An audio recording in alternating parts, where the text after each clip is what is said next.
Morning, good afternoon, good evening सभी को। आज मैथ्स में class 7 chapter 1 name integers R S Agarwal की बुक से फुल जो थ्योरी है उसके बारे में पढ़ेंगे। पहले पढ़ेंगे नेचुरल नंबर। नेचुरल नंबर क्या होती है? नेचुरल नंबर को हम काउंटिंग नंबर भी कहते हैं। नेचुरल नंबर 1 से स्टार्ट होती है, 1 2 3 4 dot dot dot infinite. Smallest natural number क्या होगा? स्मॉलेस्ट नेचुरल नंबर 1 होगा। नेक्स्ट देखेंगे होल नंबर। होल नंबर क्या होती है? 0 से स्टार्ट होते हैं, 0 1 2 3 डॉट डॉट। नेचुरल नंबर में 0 इंक्लूड हो जाता है तो होल नंबर कहलाएंगे। स्मॉलेस्ट होल नंबर क्या होगा? 0 होगा। ये क्वेश्चन बनता है 9th क्लास में कि all natural number whole number हो सकते हैं। यस, 1 2 3 सभी मैच कर रहे हैं, लेकिन but all whole number natural number नहीं हो सकते क्योंकि इसमें 0 इंक्लूड है, इसमें 0 नहीं है।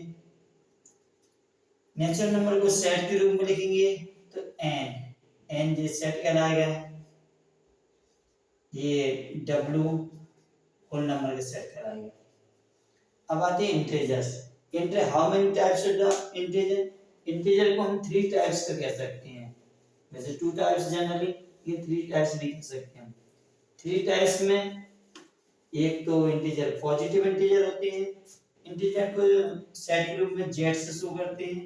एक तो पॉजिटिव इंटीजर होते हैं, दूसरा नेगेटिव इंटीजर होता है, तीसरा zero, neither positive not negative number. Positive number में 1 2 3 dot dot dot natural number का सेट कहलाएगा। नेगेटिव में -1 -2 -3 डॉट डॉट डॉट। और जीरो ना ही पॉजिटिव होता है ना ही नेगेटिव होता है। फोर्थ है मॉडुलस के बारे में। मॉडुलस क्या होता है? मॉडुलस किसी भी नंबर का मॉडुलस निकालना है। जैसे ए नंबर की मैंने मॉडुलस का साइन ऐसे होता है, ए का मॉडुलस निकालना है तो ए आएगा। -a का मॉडुलस निकालना है तो प्लस में आंसर आता है।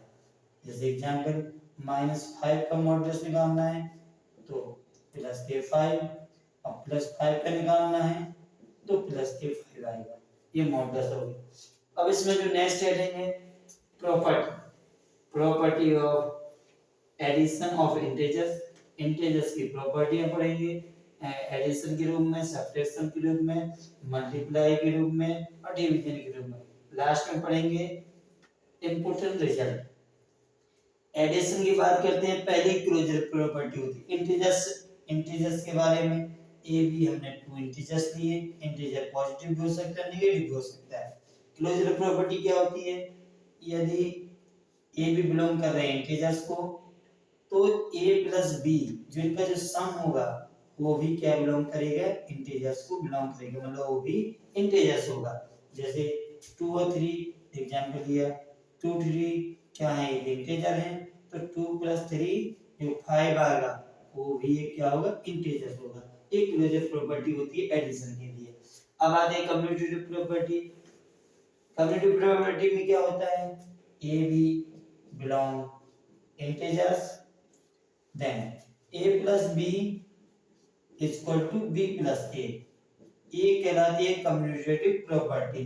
इसमें क्या होता है? जैसे एग्जांपल लिया 2 3, चाहे 2 + 3 करो चाहे 3 + 2 करो 5 ही आएगा। ये कम्यूटेटिव प्रॉपर्टी कहलाती है। एसोसिएटिव प्रॉपर्टी क्या होती है?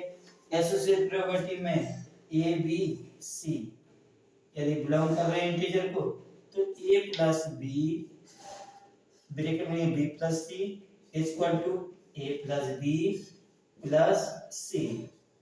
a इक्वल टू 2 लिया है, a equal to 2, b equal to 3, c equal to 5। तो 2 plus 3 plus 5, 2 plus 3 plus 5।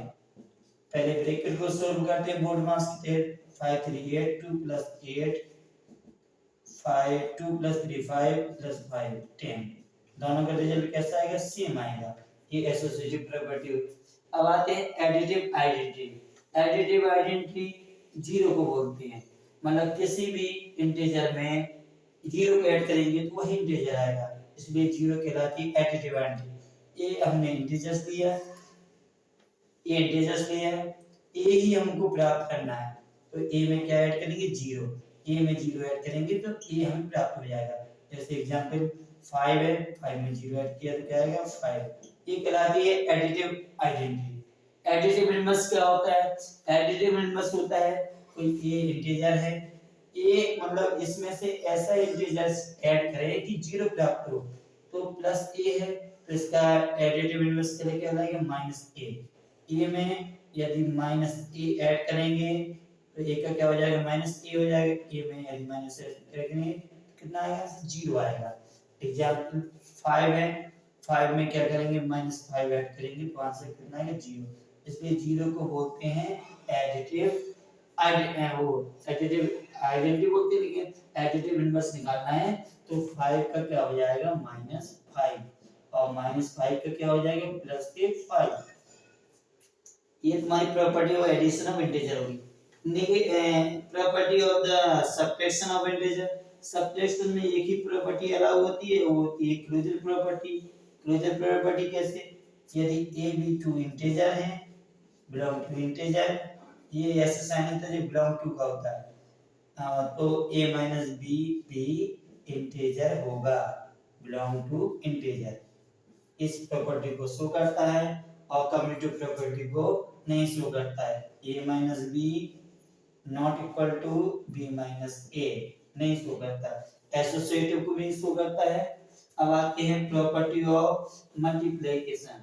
Multiplication property में क्या है, इसमें क्लोजर प्रॉपर्टी क्या है, यदि a भी बिलोंग कर रहा है किसको, इंटीजर्स को, तो a मल्टीप्लाई b भी बिलोंग करेगा किसको, इंटीजर्स को। जैसे a भी इक्वल टू 2, 3 लिया तो 2 मल्टीप्लाई 3 आएगा जो 6, वो भी क्या होगा इंटीजर होगा। अब आते हैं कम्यूटेटिव प्रॉपर्टी में। कम्यूटेटिव प्रॉपर्टी में क्या होता है, a मल्टीप्लाई b करो चाहे b मल्टीप्लाई a करो सेम रिजल्ट आएगा। a भी बिलोंग कर रहा है 2 और 3 को, तो 2 multiply 3 equal to 3 multiply 2 6 equal to 6। Commutative property. Associative property में क्या होता है, यदि a b c बिलोंग कर रहे हैं z को, a b c बिलोंग कर रहे हैं z को, z का integer, then a multiply bracket b multiply c equal to a multiply b multiply c। a b 2 3 और c को लिया 4, तो 2 मल्टीप्लाई 3 मल्टीप्लाई 4, 2 मल्टीप्लाई 3 मल्टीप्लाई 4, 4 3 जा 12, 2 मल्टीप्लाई 12, 2 3 जा 6, 6 मल्टीप्लाई 4, 12 2 जा 24 इक्वल टू 24। और इसमें एसोसिएटिव प्रॉपर्टी होगी।